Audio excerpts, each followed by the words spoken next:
Hey y'all, my name is Gabrielle. Welcome back to Gabrielle's Guide to Books. I'm so excited to continue my nostalgia with you all. It's getting really warm in Atlanta, and anytime it starts to get warm, I believe that it's summertime because I just come alive in the summertime. And when I think of the summertime, I also think about movies and like big blockbuster movies. But because I have this sense of nostalgia, I think like the 1990s honestly was like the best decade. Nobody throw a shoe at me, but it's true. Like the 90s had the best music, the best movies, the best sitcoms, the best outfits, just the best everything. And so I want to do something fun today and think about the books that remind me of 90s movies. There are a few 90s movies that I have in mind, and if you like that movie, I want to recommend one or two books to you that might have that similar vibe or a similar theme. If you like Black bookish content, give this video a big thumbs up, and if you're not already, please consider subscribing to my channel. It doesn't cost you a thing to like or subscribe to the channel, but it really does help me out and it helps to continue to grow this community. I promise you, we love to kiki in the comments. You'll just like it here, I promise you. Even on the bad days, I thank God for making me brave, brave, brave, brave, brave. So I don't normally do this where I have my phone because I really do try to like remember authentically the books that I recommend, but I'm also trying to remember movies that I probably, for some of them, haven't seen in like 5 or more years. Some of them maybe 10. So without further ado, let's roll out the red carpet, if you will, and get started. The first movie that I am going to talk about is one of my favorites, Crooklyn. Crooklyn was a Spike Lee joint that was released in 1994. One thing that you need to know about me is that I am a huge Spike Lee fan. I don't necessarily always agree with Spike Lee, but I think that his movies are so thought-provoking. And honestly, I'm surprised that there's only one Spike Lee movie on this list. So if you don't know about Crooklyn, I will catch you up really quickly. It is a movie that takes place in the 1970s in the Bedford-Stuyvesant neighborhood of Brooklyn, New York. It follows a 9 or 10-year-old Black girl named Troy. She lives in this Brooklyn brownstone with like her 4 or 5 brothers and her mom and dad. It's an all-star cast, y'all, because the mother is played by Alfre Woodard and the dad is played by Delroy Lindo. And if you've been around this channel for like 2 seconds, you know that I love a Black girl coming of age story, and that's exactly what Crooklyn is. Troy is like navigating life as a preteen, and part of the big crux of the movie is that she and her family go from Brooklyn and take a trip down south. I can't actually remember what state they go to, but they take a trip down south. The family stays for a little while, but Troy stays behind, and she spends basically the summer in the South with her family and her cousins, and just sort of getting a different way of life. It's really just about sort of this, her life in Brooklyn, her life down south, and just a really great coming of age story. It is like a feel-good story. It has some tearjerker moments if you've seen the movie, but it's just such a good one. So with that being said, the 2 books that I would like to recommend if you are a fan of Crooklyn or that story sounds interesting to you. The first one is Red at the Bone by Jacqueline Woodson. Jacqueline Woodson is she is like a poet that does prose, and she writes a lot of YA, but she has like ventured into adult novels as well. But Red at the Bone is a novel that takes place in Brooklyn, New York. So this story is a little bit more contemporary. I think it's happening in the early 2000s, and it's following Melody.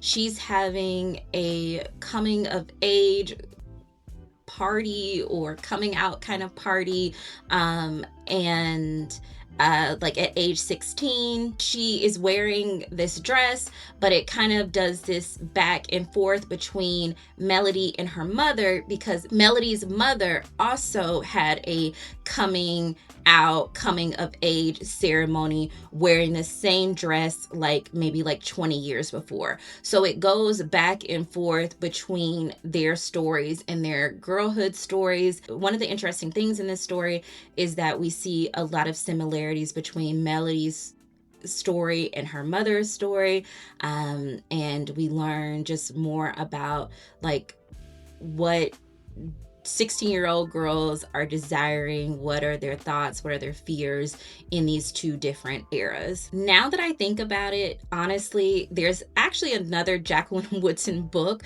that I think fits actually better than Red at the Bone, and it is Another Brooklyn by Jacqueline Woodson. This story actually follows, it's either 3 or 4 friends, and I think it happens in the 1970s or the 1980s. And it's more about their coming of age story in Brooklyn. And that is actually more related to the film of Crooklyn. What I did like about Red at the Bone is that in Crooklyn, Troy and her mother's story and their relationship, it plays a big part in that movie. And so I wanted to find a book that had that interplay, and I think that Red at the Bone does that. But I will definitely link Red at the Bone and also Another Brooklyn below, because I think they are both really good books. Another book that I also want to add, related to Crooklyn, and hear me out, because some of you that have read Salvage the Bones are like, what? But I did want to add this because this is actually one of my favorite more contemporary Black girlhood stories. And this is Salvage the Bones by Jesmyn Ward. This story takes place in Mississippi. And I'm including this because part of Troy's journey is down south.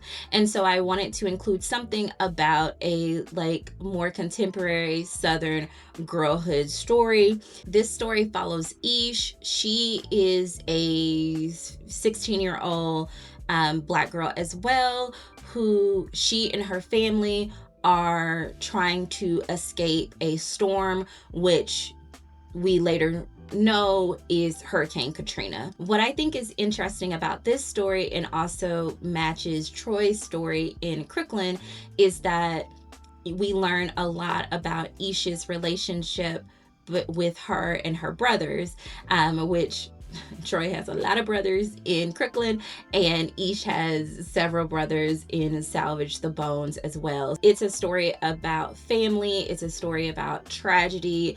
It's a story about togetherness. And I think that both Red at the Bone, Salvage the Bones, and Another Brooklyn are all really great companions if you like a movie like Crooklyn. So the next film is one that I just feel like has such a special place in a lot of Black people's hearts. I know that we had this on VHS and we had this on DVD, and it is none other than Soul Food. So Soul Food came out in 1997, and it follows a family after the death of their matriarch named Big Mama. And one of the things that Big Mama wanted to make sure that happened is that the family continued this tradition around Sunday dinners. It was something that they always did. She wanted her children to continue, and she felt like it had kept family togetherness. So there's a saying, and I don't know if it's just a thing in the South, but they say nothing tears a family apart like a wedding and a funeral. So the movie really follows the 3 daughters of Big Mama and their separate lives and secrets and just drama, honey, and seeing the way that their lives just kind of fall apart, keep them separate, and then ways that they are able to come back together. One of the things that I really like is stories about a family trying to come together, particularly once a tragic event has happened, like the death of a really strong and pillar of their family, and also stories around food. The first book that I recommend is Black Cake by Charmaine Wilkerson. I know that it has been made into a TV series that I have not watched, but I love this book. This book follows 2 siblings after the death of their mother. After the mother passes away, she leaves 2 things behind. She leaves the recipe for this Caribbean black cake, and she also leaves a voice recording. And in this voice recording, she's telling this long and beautiful and sad story about this young woman who was a swimmer, and she goes through this tumultuous relationship and journey, and then learn of this lost child. And really, these 2 siblings are just trying to figure this out. And so to me, this relates a lot to soul food because it centers around a food tradition, and also to this mystery and trying to figure out how to keep the family together in the wake of such a tragic event. Like I've said in previous videos on this channel, is that when someone dies, I love when they have a final wish or a final request. And one of the final request of these 2 siblings, their mother, in this voice note, is to share the black cake when the time is right, and they will know when the time is right based on listening to this voice message and figuring out more about this mystery. There's so much more to say about this book, but this is really not a video where I'm doing a full review on the book, but just enough to whet your appetite to want to go and read this book. Another book that I would recommend is one that I'm actually reading right now, and it's called The Gardens of Eden. This book follows a family that has a booming peanut farm and business. Just like in Soul Food, after the death of Ruth's husband, Bo, everything changes within the family, everything changes within the business. Ruth is married into the family, but she's also the president and CEO of the company, and now she's sort of feeling like an outsider, trying to decide does she still fit in with this family? Are they still welcoming her? Again, this book has a theme of food, and there are lots of secrets that are also uncovered within this book as well. I will also give a quick mention to the book Queen Sugar by Natalie Bazille. I think that's how you pronounce her name. This has been made into a TV show now, which is very different than the book, but this novel follows Charlie, who moves from LA to Louisiana. She inherits a sugarcane farm after the death of her father, and she basically is going back to decide on whether or not she is going to sell this farm or she is going to save it from, of course, the white people in town that want to take over this land.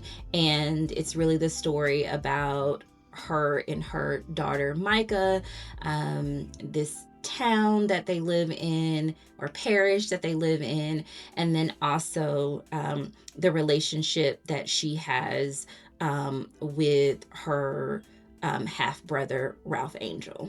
This is one about returning home and around food production. I would be remiss if I did not include something about, I feel like it was so many movies about like the young Black boy that was in the neighborhood torn between like gang violence and like getting out for a better life. So this is movies like Boyz N The Hood, Menace II Society, and Juice. I definitely knew of these movies in the 1990s, but saw them a little bit later. And honestly, this might be why I don't like Bad Boys now, because I'm like, this type of life, yeah, I'm definitely not a ride or die. I'm just not, because where are we going and why are we dying? I'm serious, y'all. Anyway, these movies were everywhere. They're now cult classics. I do have 2 novels to recommend, and I think they're both in the YA category. Both of these novels are by the same author, but I will just talk about them in the order that they were published. So the first book is The Hate You Give by Angie Thomas. Even though those 90s movies were really told from the perspective of Black boys, here in this novel we have the perspective of a Black girl named Star. Star lives in a Black neighborhood, and in this neighborhood there are some challenges. People are struggling, and this is a real clash between, like, she goes to a high school that is in a white suburban neighborhood. The crux of the novel is that Star witnesses the murder of her like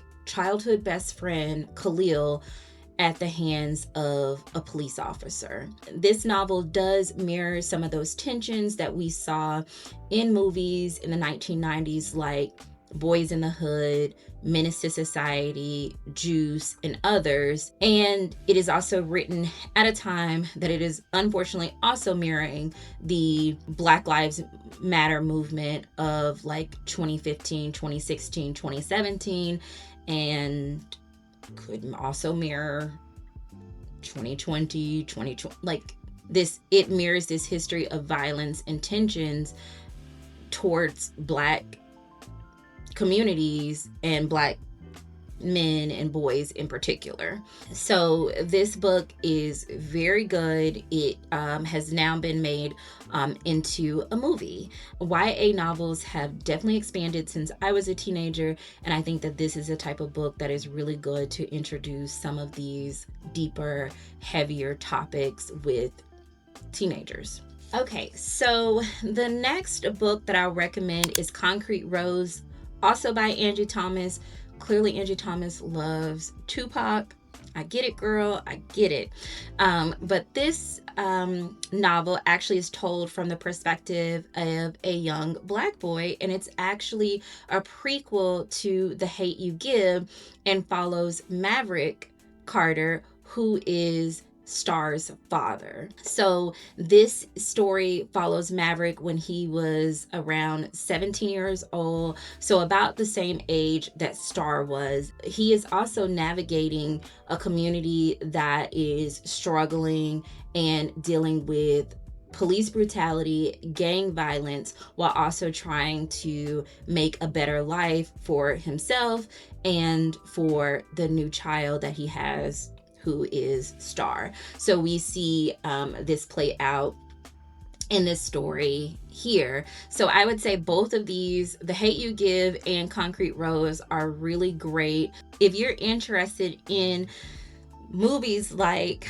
Boyz N The Hood and want to get sort of a book perspective or a novel's perspective on that, I would highly recommend both of these books. I think especially reading them together to get these two perspectives is really a great compliment to each other and a compliment to those movies if you like them. So last but not least, my finals 90s movie, which Honestly, if people ask me what was like my favorite 90s movie, I think this would probably be the one that I would say.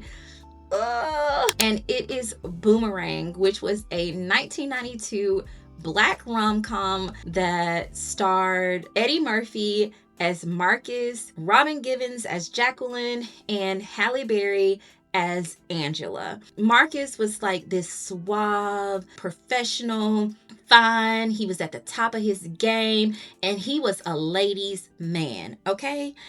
And he worked at an ad agency and really started having a relationship with his boss, Jacqueline. And when I tell you, Jacqueline was the epitome of 90s fine. She was an it girl. She was about her business, and she was also a player.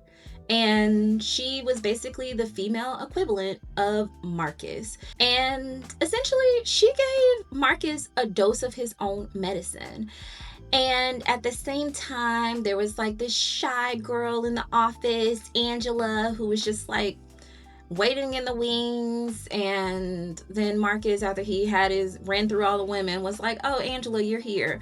And she was like, "Okay, yeah, let's be together."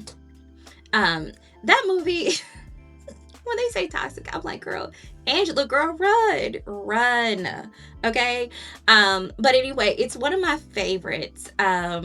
In there. Oh, and Eartha Kitt was there. Okay, y'all, let me not reminisce about Boomerang because I love that movie so much. And the soundtrack, okay, let me get to the books, because when I tell y'all I could talk about this movie forever. Talk to me about your favorite parts of Boomerang in the comments. Okay, all right. So the first book that I want to recommend to you all is The Build Up by Tati Richardson. The movie had an interplay between like a boss and a subordinate, and though in this book no one is like dating their boss, there is an inter-office romance. I love this because this relationship between Ari and Porter is happening at an architectural firm, which I think is like such a unique place to learn more about. And in Boomerang, they were at an ad agency, which I thought was like also really cool and unique as well. Basically, Ari's like, okay, yes, I'm on this project. This is going to be the project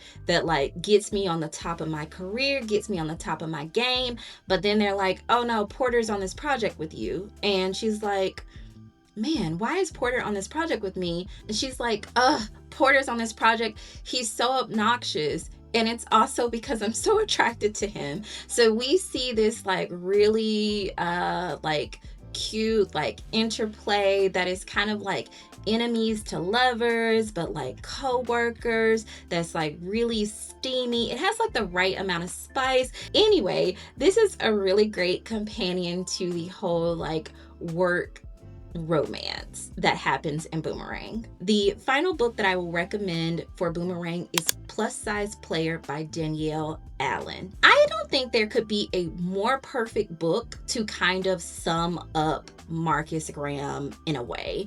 Nina Ford is like for real, like an it girl. She is beautiful, and she's also like a player. She has a guy for every occasion. She's like, okay, this is the smart one, this is the fine one, this is the funny one. She has them all, kind of like how Marcus had in Boomerang. And she just meets that one who she thinks is just like my fun guy, the guy I'm gonna have like a lot of fun with. And then basically as they're having fun, she's recognizing like, ooh, maybe this could be more. And so I love Plus Size Players so much. If you don't know, this is a part of a series for Danielle Allen. The first book was Curvy Girl Summer. This is the second book. And then the next book, which has just come out, is called Big Girl Blitz. And Y'all, all these books are good. I cannot wait to read Big Girl Blitz, honestly. So this one is also a little steamy, kind of like Boomerang is a little steamy too.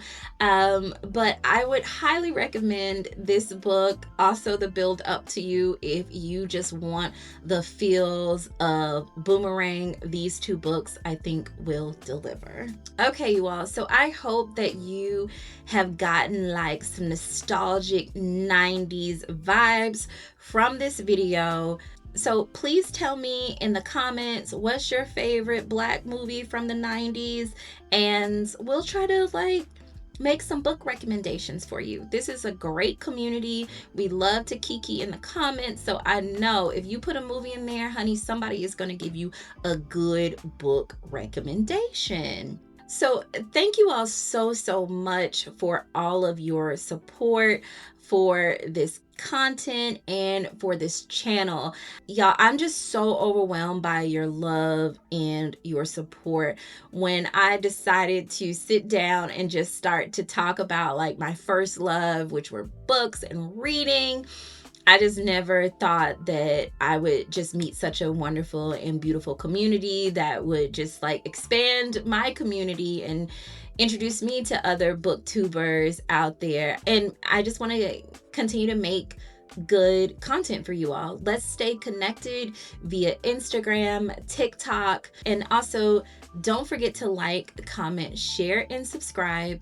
Until next time, take care of yourself and stay glowing. It's almost summer, y'all. Bye. I can't help but think that there is something more to find, more to life than what I have right here, right now. Used to call it stable, now